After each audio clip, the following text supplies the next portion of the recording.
Someone left a comment on one of my videos that I have already responded to, but on further thought, I thought this was a good comment to address with a video. First, I'll start off by reading the comment. It says, "You heard me first time, so you are tell us that your mom was a failure and you learned from this. You also said your mother did work study, but it wasn't real work. It sounds like you don't appreciate your mother and she would be very sad.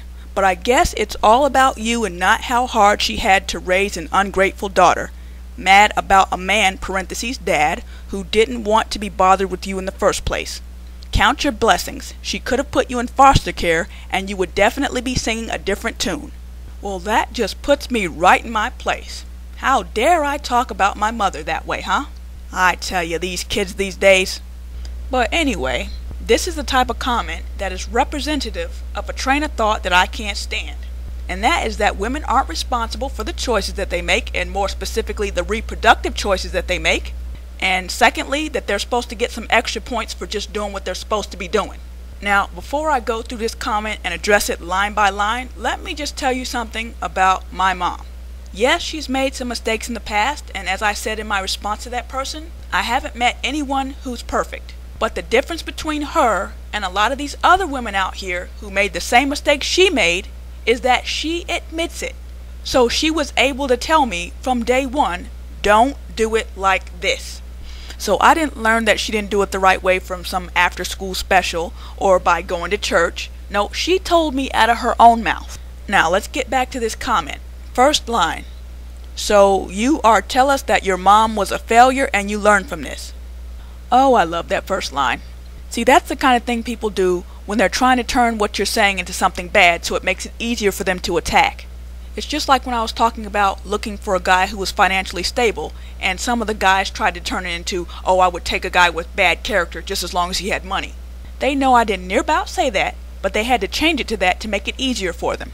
Did I anywhere in that video call my mom a failure? Of course not. But did I learn from her mistakes? Yes, ma'am. Moving on to the next line. "You also said your mom did work study, but it wasn't real work." First of all, I believe I said it wasn't a real job. I was speaking figuratively, not literally. I meant it wasn't a real job in the sense that a lot of times, or maybe even most times, you have to qualify for financial aid in order to even get hired for a work study job.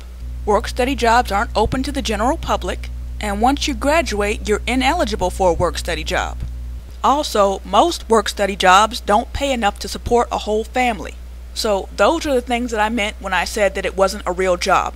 Yes, it was real work, but not a real job. Again, speaking figuratively, not literally. Next line. "It sounds like you don't appreciate your mother and she would be very sad." Oh, was that a shaming tactic?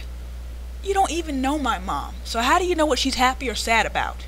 Second of all, I don't know how you show appreciation for your mother, but I can do it through sending her on a vacation, or giving her a nice back rub, or just spending time with her. But I don't show my appreciation for her by bullshitting and acting like everything she did was right or good.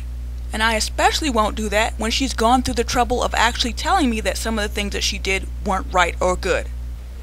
Next line.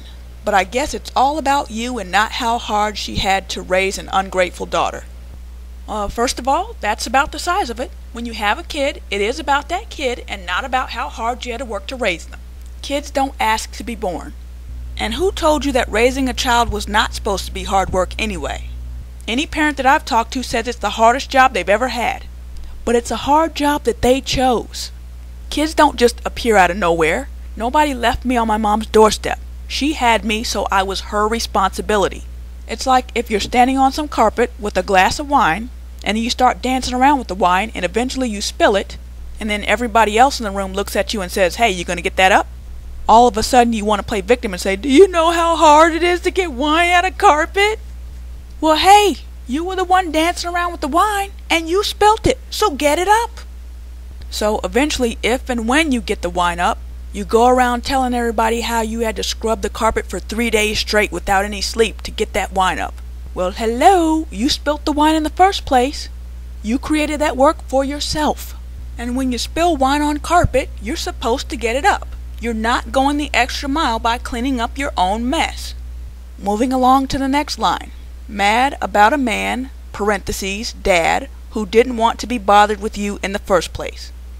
Alright, I think the point she's trying to make is that your mom worked hard to take care of you while your dad didn't want to be bothered with you in the first place. So you should be grateful to your mom because at least she stuck around. Well, again, when you spill wine, you clean it up. If you don't, you're deficient. If you do, you're just doing what you're supposed to do. Now, your comment brings up another interesting point. You spoke of a man, my dad, who never wanted to be bothered with me in the first place. That's a very interesting way of putting things. What first place are you talking about? Why in the world would a woman have a kid with a man who, as you said, didn't want to be bothered with a kid in the first place? And this isn't about putting all the blame on the man or putting all the blame on the woman. This is about who's ever left holding the bag or whoever's left complaining once the dust settles. So if you're a woman who got pregnant by a guy and then he ran off, and now you're complaining about how you can't get any help from him, then go over to the mirror, take a look in it, and whoever you see there is who fucked up. If you're a man who impregnated a woman and got stuck with $1,000 a month in child support, and you're complaining and she's happy, then pull out your driver's license, your real one, and whoever you see in that picture is who fucked up. Yes, I know that technically that other person messed up too, but who got left holding the bag? It may make you feel a little bit better to point the finger at somebody else, but that doesn't change the bad situation that you are now in. And that's why personal responsibility is important. It's not the man's responsibility, it's not the woman's responsibility, it's your responsibility to take responsibility for your responsibilities. And having a baby with a guy who never wanted to be bothered with a baby in the first place is not being responsible.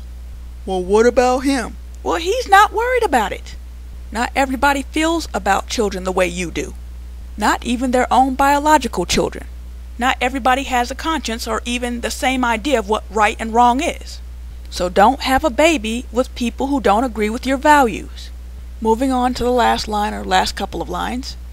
Count your blessings. She could have put you in foster care and you would definitely be singing in a different tune. Okay, again, this person is acting like I was not my mom's responsibility. You're acting like she found me on the street somewhere and decided to take me home. When you have a baby, that baby is your responsibility. You either take care of that baby yourself or make arrangements for that baby to go to someone who can give them a better life than you can.